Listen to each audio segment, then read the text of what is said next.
Let me ask His Excellency Antonio Guterres. In this wonderful demonstration. The COVID came. Portugal had development. And we are making an offer that we have the largest resources of renewable energy. We are proud of this kind of gesture and look forward to hosting future sessions. To you, Mr. Secretary General, for successfully guiding the Central Board and Strategic Partnership has benefited from the development reforms and helped in concert to consolidate gains made since the deployment of AMISOM in South phases. Number one is the subject of climate change, humanity in its entirety, and the urgent need to reconfigure gratitude, but also admiration. Diplomacy with Eritrea, probably one of the most complex diplomatic efforts ever made.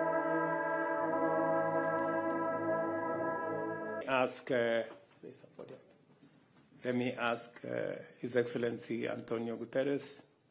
In this wonderful demonstration of the fantastic hospitality of Kenya. Our meeting has a meaning. We came to Kenya for reasons of gratitude, of admiration, and of solidarity. First of all, gratitude. The hospitality of Kenya does not translate itself only in a wonderful dinner. We feel that hospitality day after day in our campus in Nairobi. We received from the Kenyan government the largest campus in the world, in the most beautiful area in the world. And during all these days, had an extraordinary expression, not only of hospitality, but of true brotherhood and sisterhood in the way Kenya has supported the activities of the United Nations here in our compound and in the agencies and the teams that work in your country. We have many host countries, and I'm grateful to all of them, but I have no doubt in saying that you are the best host country for UN activities in the world. Gratitude, but also admiration. I am deeply moved by what has been the extraordinary leadership of Kenya and your personal extraordinary leadership in the difficult moments the region has known in the last years, and particularly in the last months and weeks, with a permanent initiative and a permanent commitment to lead the African solution for the African problems that surround you. Ethiopia has known a devastating civil war. Kenya had an absolutely central role in creating the conditions for a peace process that we all believe will lead to a positive solution for all the Ethiopian problems. When one sees today the tragedy of Sudan, it is clear your personal leadership, together with the countries of IGAD, together with the African Union, and we are fully ready to support it in trying to make sense of this horrible situation in which two leaders are fighting each other and destroying their own country. And again, Kenya is in the front line of addressing the problem and doing everything to solve it. In the DRC, and in the DRC we have MONUSCO, and we know how difficult it is to operate in the DRC. And we are extremely grateful for what has been the Kenyan initiative, the Nairobi process, and the courage of Kenya sending Kenyan military in a very, very, I would say, dangerous situation, not waiting for financial support, not waiting for equipment or for whatever. You have sent a group of troops that has performed, together with your political initiative, almost a miracle. We have seen the M23 at the doors of Goma, and we know Goma is safe, and the M23 is slowly retreating. Things have calmed down. Problem is not solved. But we know that Kenya is in the front line to address it and to help to solve it, because the Democratic Republic of Congo people need and deserve peace more than anyone else in the world. I visited Somalia many times, and I know the very important role that Kenya has always played in relation to the stabilization of Somalia and in relation to the fight against terrorism in this part of the world.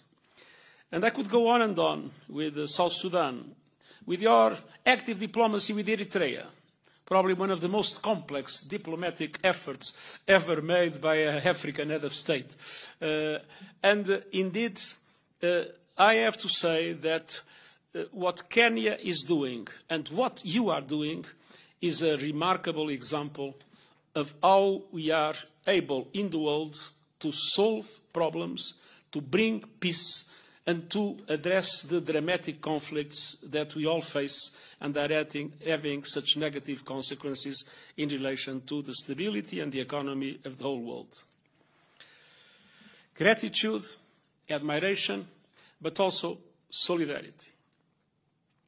Solidarity because we live in a world in which we face dramatic inequalities, and inequalities that have been rising. Inequalities among different people, but inequalities among different countries. Looking at the last few years, I was, many decades ago, Prime Minister of Portugal. And I imagine what it is to be Prime Minister of Portugal and what it is to be President of Kenya at the present moment. The COVID came. Portugal had a very easy access to vaccines and managed to fully vaccinate its population in a record time.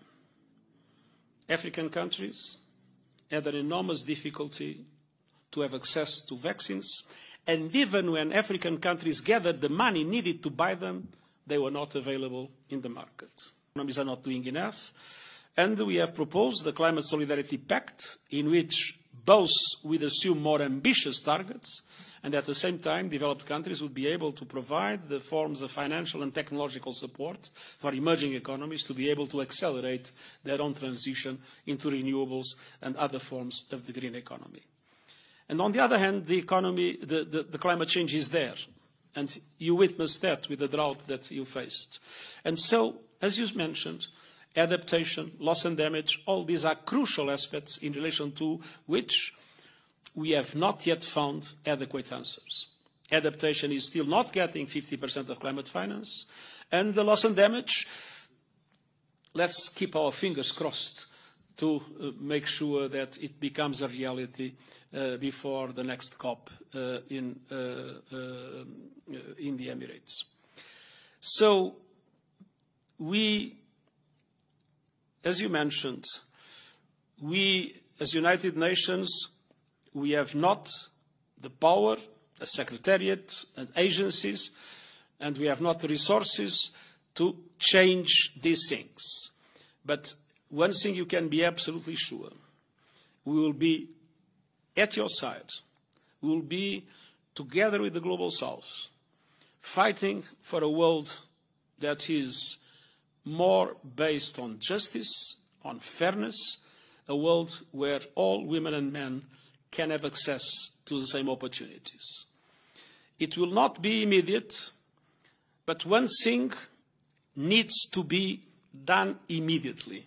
It's to reverse the trend that is amplifying inequalities and that is making our Agenda 2030 and the Agenda 2063 of the African Union becoming a dream instead of a reality.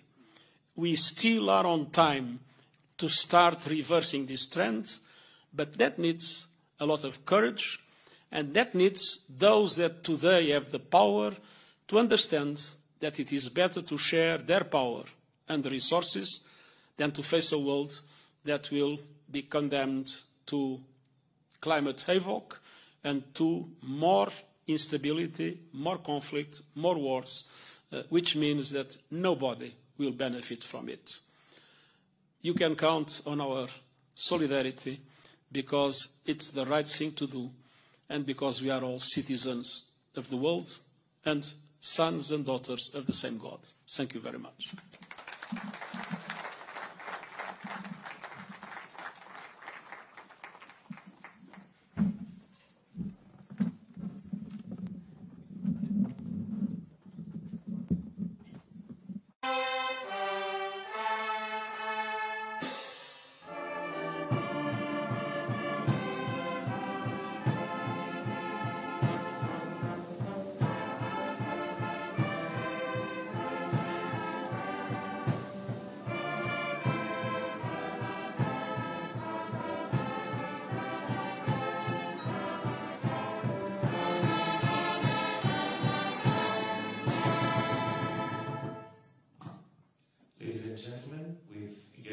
We've come to the end of the official program.